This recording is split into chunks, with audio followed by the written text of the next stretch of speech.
This is an ISIS cell block.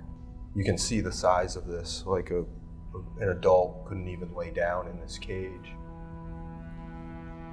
All in through here is graffiti. Prisoners etching in with, looks like nails and a pen. It's absolutely haunting. Looks like day counts. When you get above it, you have, the classic, like 4 lines with a slash through it for 5. And then you get into some big ones and it's 2,317, 1,920.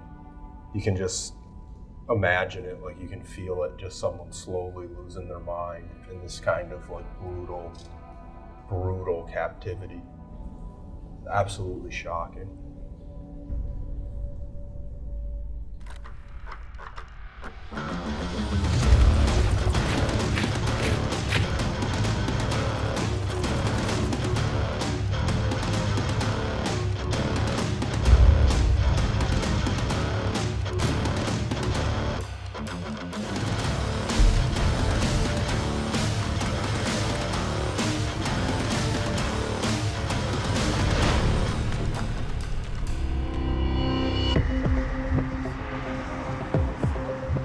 I'm Mike Shea. We're here outside of Erbil, Iraq, and we're getting on the highway now. We're looking to overland through North Iraq, through Mosul, to the Syrian border. Our hope is if we can get across the border, we're gonna head into northeast Syria and look at the startup government there.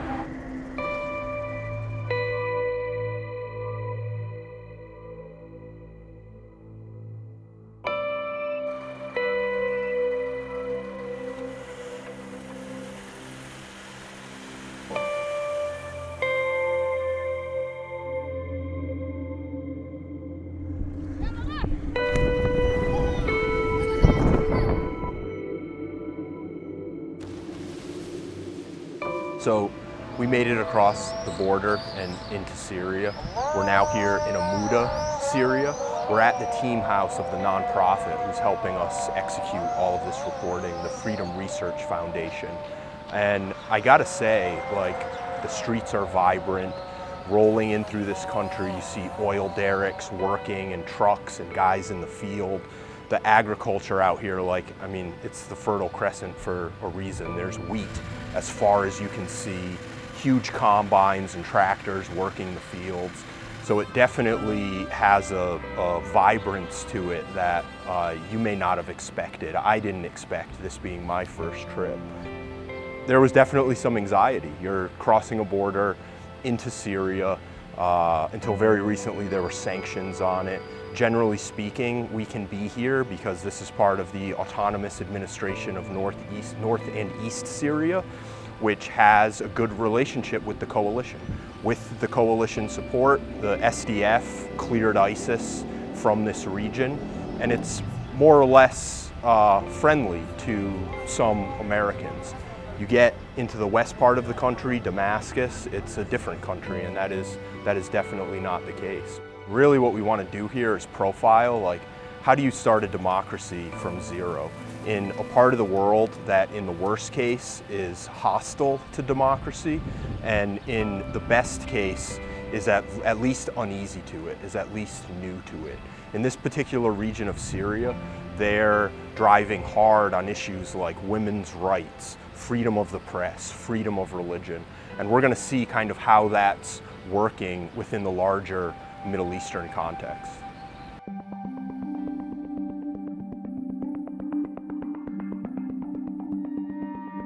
So what are these buildings? What are we looking at? طبعا هاي المباني كلها عوائلنا المؤجرين من أجلي.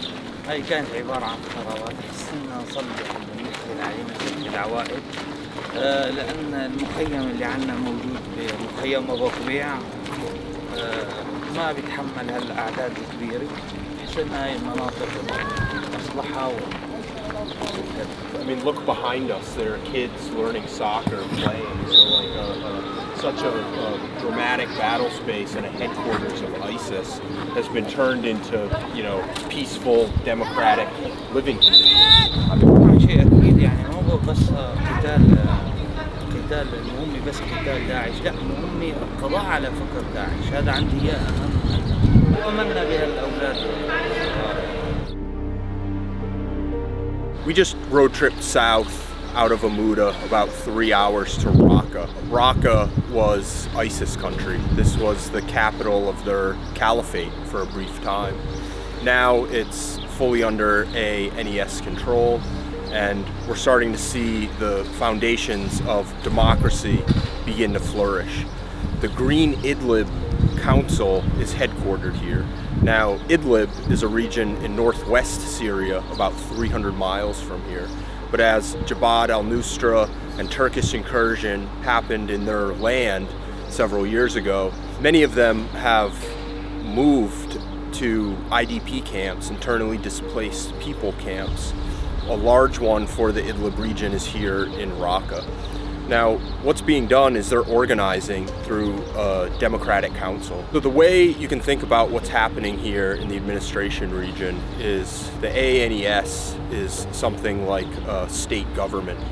The hope is that the Green Idlib Party would be something of a county government for that region when they're able to return. They're already starting to set up the structure of government with councils and chair people. One of the interesting distinctions here is every council and every committee within the party has a two-chair system. One is a man, one is a woman. That's a statement in and of itself in this region where they're saying men and women are on equal footing within the political structure they're trying to build.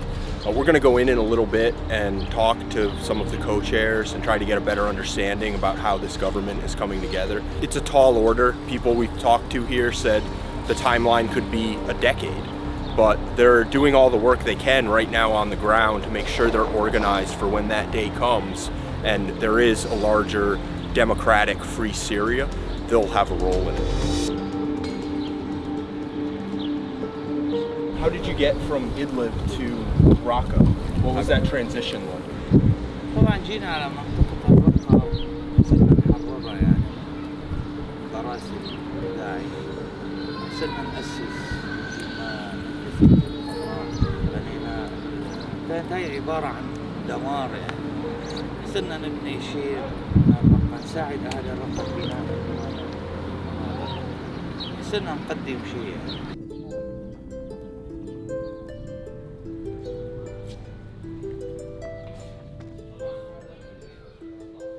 So what we're seeing here is really remarkable. We're on a military installation of the Green Idlib Council, and there's a camp for displaced people from Idlib.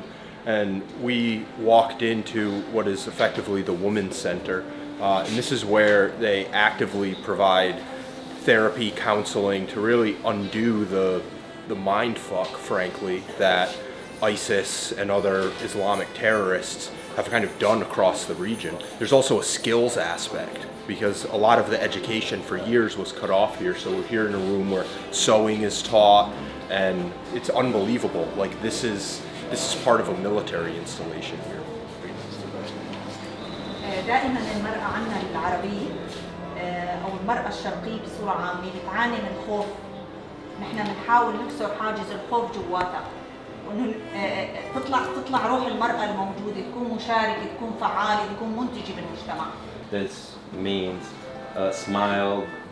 There is hope for another story and a new story. نعم المرأة السورية هي أكثر نساء العالم قهراً، ولكن هي بالمقابل راح تكون امرأة فاعلة في المجتمع السوري بالمرحلة الانتقالية. وبدنا نثبت للعالم أجمع إنه المرأة السورية هي اللي راح تكون أداة التغيير، وهي راح تكون المحرك الرئيسي في الانتقال السلمي في المجتمع. So where we're standing now is an ISIS center, and it was the first building that Abu Omar and his troops took. There's the name on the wall of one of his soldiers who was a martyr and that they lost here. And we're about to walk through here is the blast hole where they breached the wall to get in and rout and take their first building. you were very successful in routing them out of Raqqa, but there's still a presence south of us of ISIS fighters. What's different now that they're not getting obliterated down south the way they were here? طبعا في تقصير التحالف الدولي، وهي السبب الرئيسي تخوفنا من تركيا. يعني تركيا كل ما نقوم بتحرير منطقة، كل ما نقوم بالهجوم على داعش نقوم بغزو مناطق ثانية.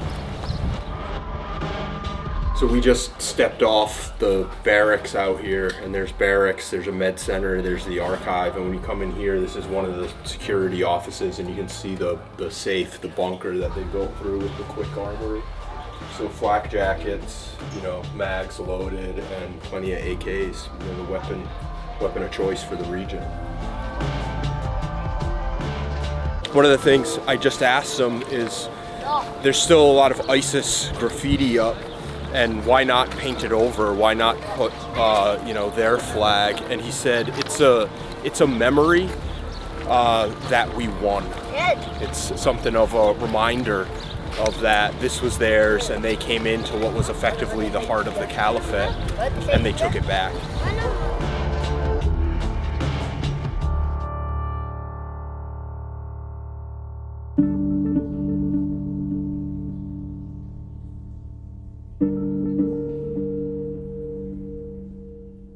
We're here at the stadium in Raqqa, and this is where ISIS held slave auctions. Women sold into sex slavery right on this grass, tanks parked. You can see on the rubberized track, this was a nice track once upon a time. You can see where the tank treads have wrecked it. The entrance out front riddled with bullet holes. There's a human sense that you are in a place where evil happened. We're gonna go down, we're gonna take you downstairs, and we're gonna show you some of the holding cells where they held slaves and some of the torture rooms.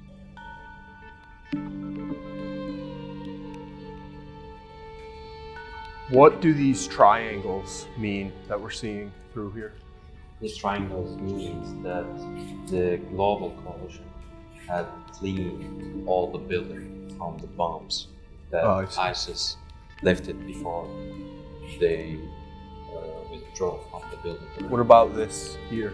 So these roads, as example, this room here we have room for the investigation. This room for the investigation. They was torturing people here in this room. And in the next room, this room is break for the ISIS soldiers. So we have here, they was torturing people, and in the next room, they were drinking tea.